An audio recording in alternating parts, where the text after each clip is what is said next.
बच्चों, इस वीडियो में हम class 11th physics chapter motion in a plane की एनसीईआरटी एक्सरसाइज कंटिन्यू करेंगे क्वेश्चन नंबर 12 से।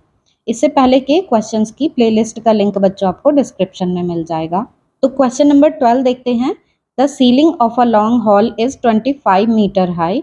What is the maximum horizontal distance that a ball thrown with a speed 40 metre पर second can go without hitting the ceiling of the hall?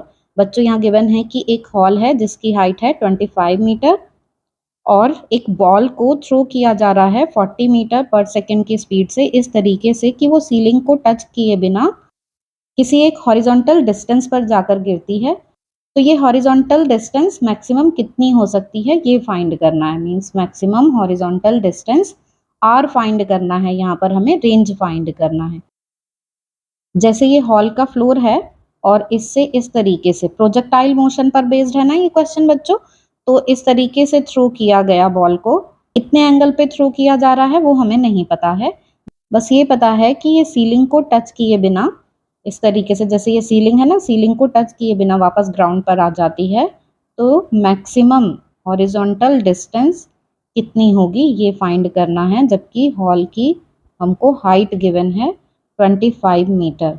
तो ये हमें maximum height given है जितनी height तक ये बॉल जा रही है। रेंज हमें फाइंड करनी है, थीटा हमें नहीं पता है, तो पहले हम ये थीटा फाइंड करेंगे। यू की वैल्यू भी गिवन है यहाँ पर 40 मीटर पर सेकेंड, तो हमें बस थीटा नहीं पता, थीटा फाइंड करके फिर हम रेंज फाइंड कर लेंगे। तो चलिए देखते हैं इसका सॉल्यूशन। इस क्वेश्चन में बच्चों हमें गिवन है height of the hall h is equal to 25 metre.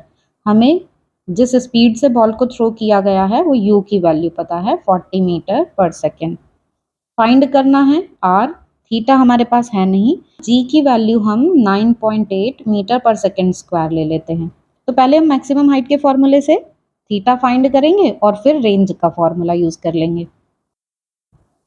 किसी प्रोजेक्टाइल के लिए मैक्सिमम हाइट का formula u square sine square theta upon 2g ये होता है। h हमें यहाँ पर गिवन है 25, u की वैल्यू है 40, तो 40 का स्क्वायर हो गया, और साइन स्क्वायर थीटा, क्योंकि थीटा तो हमको नहीं गिवन है, 2 इंटू 9.8। अब यहाँ से हम साइन स्क्वायर थीटा फाइंड कर लेंगे। Sine square theta is equal to, अब ये इधर मल्टीप्लाई हो जाएंगे 25 के साथ, 25 इंटू 2 इंटू 9.8 अपॉन 40 इंटू 40। इसको सिंप्लीफाई कर लेते हैं हम। ये 2 से ये आ गया 20, यहाँ 5 5 ज़ा 25, 5 4 ज़ा 20, तो इधर यहाँ 5 से इसको 5 8 ज़ा 40, तो ऊपर बचा 9.8 और यहाँ अपॉन में बच जाता है 4 इंटू 8। इसको हम लिख सकते हैं 4.9 अपॉन 16। यहाँ हमने इसको भी 2 से काट दिया, तो 4.9 और ये 2, तो 4.9 अपॉन 16। ये साइन स्क्वायर थीटा की वैल्यू आ गई है बच्चों। हमें साइन थीटा और कॉस थीटा दोनों की ज़रूरत होती है रेंज के फॉर्मूले में। साइन 2 थीटा आता है ना, तो यहाँ से हम साइन थीटा भी फाइंड कर लेंगे, फिर कॉस थीटा भी। तो साइन थीटा ये अंडर रूट में आ जाएगा 4.9 अपॉन 16। 49 अपॉन 16 इंटू 10, ये पॉइंट हटा के हमने इस तरीके से लिख लिया कि जो स्क्वायर रूट है हमारे पास 7/4 अंडर रूट 10, इस तरीके से आ गया ये साइन थीटा। बच्चों यहाँ पर हम इसे सॉल्व करके और बिल्कुल डिवाइड करके जो भी वैल्यू आएगी उसको टेबल में देखकर थीटा की वैल्यू फाइंड कर सकते हैं। लेकिन अगर हमारे पास वो टेबल अवेलेबल नहीं है तो हम किस तरीके से सॉल्व करेंगे, यहाँ पर हम वो मेथड देखने वाले हैं। तो अब साइन थीटा आ गया हमारे पास, अब कॉस थीटा फाइंड कर लेंगे। कॉस स्क्वायर थीटा होता है 1 माइनस साइन स्क्वायर थीटा, और साइन स्क्वायर थीटा की वैल्यू कितनी है, ये है 49 अपॉन 160। तो 49 अपॉन 160, 160 माइनस 49, ये एलसीएम लेंगे ना, तो ये आ जाएगा 111 अपॉन 160। ये है कॉस स्क्वायर थीटा की वैल्यू 111,160। यहाँ से कॉस थीटा फाइंड कर लेंगे, तो ये 1/4 तो बाहर आ जाएगा, और ये रूट में 111 अपॉन 10। हम इसको डिवाइड नहीं कर रहे हैं, ऐसे ही रहने देते हैं, क्योंकि यहाँ भी रूट 10 है और इस वैल्यू में भी रूट 10 है, तो जब इनकी मल्टीप्लाई होगी रेंज के फॉर्मूले में रखने पे तो ये रूट हट जाएगा। तो अब साइन थीटा भी आ गया हमारे पास, कॉस थीटा भी आ गया। ठीक है, अब हम रेंज का फॉर्मूला अप्लाई कर लेते हैं। R is equal to u square sine 2 theta upon g. u की वैल्यू 40 और साइन 2 थीटा ये हो जाता है 2 sine theta cos theta upon g की वैल्यू 9.8। अब ये 40 इंटू 40 इंटू 2 साइन थीटा की वैल्यू 7/4 √10, कॉस थीटा की वैल्यू 1/4 √111 अपॉन, और ये अपॉन में है 9.8। ये सॉल्व करना रह गया है। यहाँ पे हम देख सकते हैं 4 से ये इधर 10 और इस 4 से ये 10 आ गया। ये आ गया 100 इंटू 2 इंटू 7 और इधर ये √111, बाकी अपॉन में आ जाएगा। √10 और √10 की मल्टीप्लाई, ये तो 10 हो गया और 9.8, यहाँ पर ये 10, तो ये 140 आ गया। 140 और यहाँ स्क्वायर रूट हमें इसका फाइंड करना होगा, अपॉन में है ये 9.8। 7 से डिवाइड कर देते हैं, 7 2 ज़ा 14 और 7 1 ज़ा 7, 7 4 ज़ा 28, 1.4। तो और ये आ गया 10 अपॉन 0.7 और इधर ये √111। 111 का स्क्वायर रूट फाइंड कर लेते हैं। बच्चों आंसर में थोड़ा सा डेसिमल में डिफरेंस आ सकता है, क्योंकि हमने यहाँ पर एंगल थीटा जो है वो टेबल से फाइंड नहीं किया है। तो अगर टेबल से थीटा फाइंड करेंगे या फिर स्क्वायर रूट थोड़ा और आगे तक लेंगे तो उससे थोड़ा सा आंसर में वेरिएशन आ सकता है, पर ये आंसर करेक्ट है। तो अब नेक्स्ट क्वेश्चन देखते हैं। Cricketer can throw a ball to a maximum horizontal distance of 100 metre. How much high above the ground can a cricketer throw the same ball. बच्चों एक क्रिकेटर है, वो किसी बॉल को मैक्सिमम हॉरिजॉन्टल डिस्टेंस 100 मीटर तक throw कर सकता है। मीन्स ये हॉरिजॉन्टल रेंज दी हुई है कि वो ज़्यादा से ज़्यादा 100 मीटर की रेंज तक फेंक सकता है।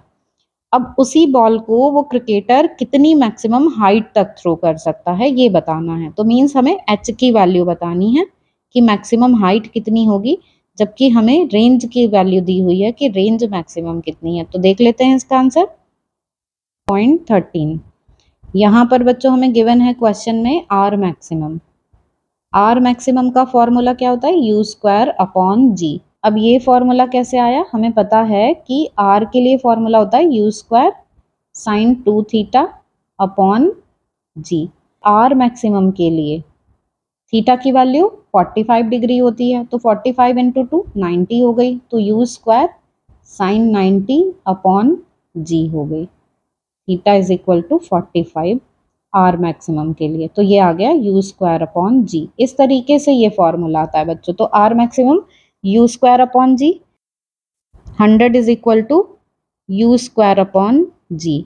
इसको ऐसे लिख लेते हैं, u square upon g is equal to 100, equation 1। अब हमें क्या फाइंड करना है, मैक्सिमम हाइट, कि इसको कितनी मैक्सिमम हाइट तक फेंका जा सकता है।